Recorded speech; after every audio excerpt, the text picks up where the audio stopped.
It's the crank no start condition on this 2003 F-150 with a 4.2 liter V6 engine. So first we checked for spark. We found out that we do have spark.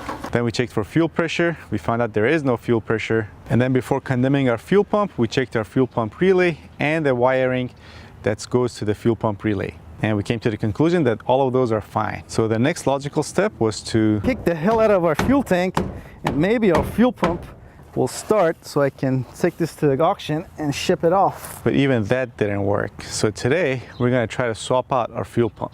Now if you need to replace your fuel pump on a sedan, there's a decent chance you might have an access panel underneath your rear seats or maybe even in your trunk, which should make your life a lot easier. However, if you're going to be doing this on a truck, you need to either remove your truck bed or drop your gas tank, and that's what I'm going to do today. All right, so first thing we're going to do is to raise and support the rear of this car on jack stand. And it goes without saying, make sure you choke off both the rear and the front of both your front wheels. All right, next we'll remove this hubcap and then remove this left rear wheel. There we go. All right, so next we're gonna come down here and we're gonna remove these two rubber hoses right here. One is for fuel fill line and the other one is for our vent line. And as you can see, the two rubber hoses are attached by these two clamps. All right, so first we'll loosen these clamps. And since we're lucky enough to live in California, we got no rust issues and these are coming out like a breeze. There's one. All right, now this bigger one is gonna have to wait until we loosen the fuel tank so that we have more space back there so I can pull on it better.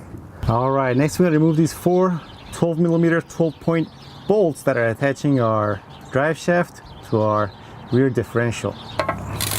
There's one, here's number two, and of course, if I could fit my power tool in here, this would be a lot easier, but you're gonna have to do these two at a time. You're gonna have to remove these two, turn this around, remove the other two. All right, next we'll give this a couple of taps and this should come loose right on our camera. And next we're gonna get it out of the transmission side. So we just get our catchment underneath there just in case it starts leaking. Alrighty, next we need to find a way to secure or support this gas tank and then remove these two straps that are holding it in. And these two straps are held in by these two bolts on the inside of the gas tank, just around where the drive shaft used to be right here. Now, lucky for me, this gas tank is pretty empty. And again, that's because it was going to an auction. There's no point in putting gas in a car that's going to an auction. So we're gonna see if we can manage this by just my jack. Actually, first I'm gonna take this one strap off and then move this up to a more central location. And then get this other one off. All right, so far so good. Now we're just gonna push this back a little bit so that now we can reach in there and hopefully yank out this filler hose. All right, finally, this is about to come loose. Again, make sure your fuel tank is properly supported. All right, now we're gonna start slowly lowering this fuel tank. Yeah, hold on. Looks like we have improper weight distribution here, and it's only getting worse. Okay.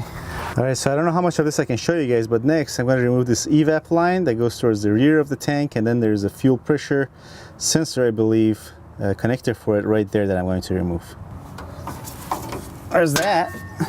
All right, guys, and we're back.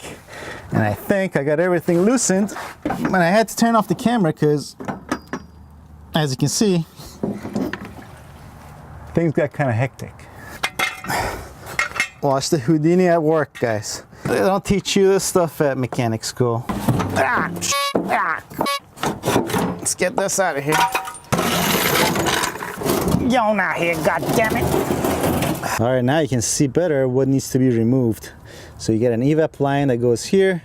You get your fuel pressure sensor connector here. These two are for our fuel fill line, and this is our vent line. And on this side, this connector here is for our fuel pump and our fuel level sending unit. You get another evap line right in front of your fuel pump, and then you have your fuel in and fuel out lines that are connected here. And that's pretty much it. All right, now before we completely condemn our fuel pump and go ahead and replace it, one last check we need to do is to make sure we have both power and ground at our connector for our fuel pump. So here I have back probed the power and the ground wires on this connector. And I'm going to go inside the car and turn the ignition to the on position. And if this light comes on, then we've confirmed that we have both power and ground. All right, so apparently I didn't get the light coming on camera, but trust me, it did come on. All right, now on to replacing our fuel pump assembly. So first step, you want to make sure you clean all around the fuel pump. My air compressor is broken, so I'm using one of these. Next, you grab a Sharpie and mark the relation of the fuel pump assembly to the fuel tank. Next, we're going to remove these 6 8mm bolts, and if you're going to use an electric impact gun, make sure it's a brushless impact gun so that there are no sparks, therefore you lessen the chance of catching your hair on fire.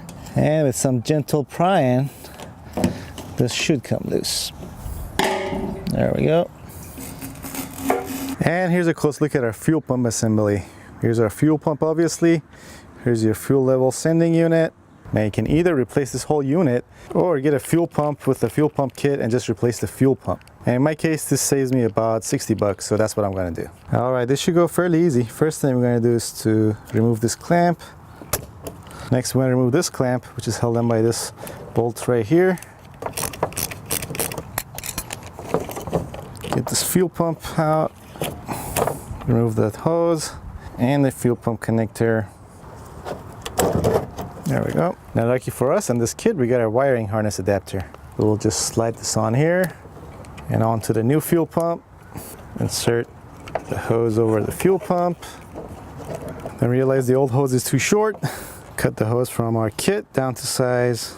Put that on. And then put 2 clamps that came with our kit on the hose and the fuel pump. Then install the rubber sheet that came with our kit on the fuel pump. And then slide that in. Then reinstall the fuel pump clamp. Then it's very important, you want to install a new strainer. And ta-da, we saved $60. And of course, it's a good idea to use some zip ties to tie down these wires. Now, it's obviously a good idea to replace this gasket. However, this kit does not come with the right gasket. But since this rubber gasket is still in pretty good condition, it's not dry and still pliable, I'm just going to reuse it. So once again, make sure we don't bend anything. Push this down. We're going to line up our mark and then install our bolts and then tighten them down to the manufacturer's torque specification, which is about hand tight.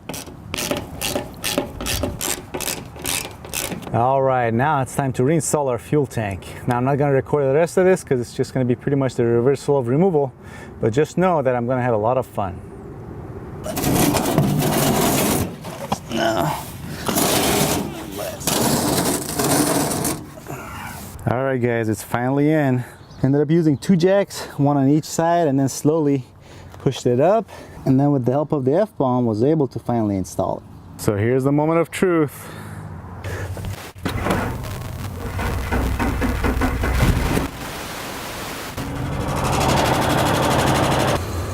It runs.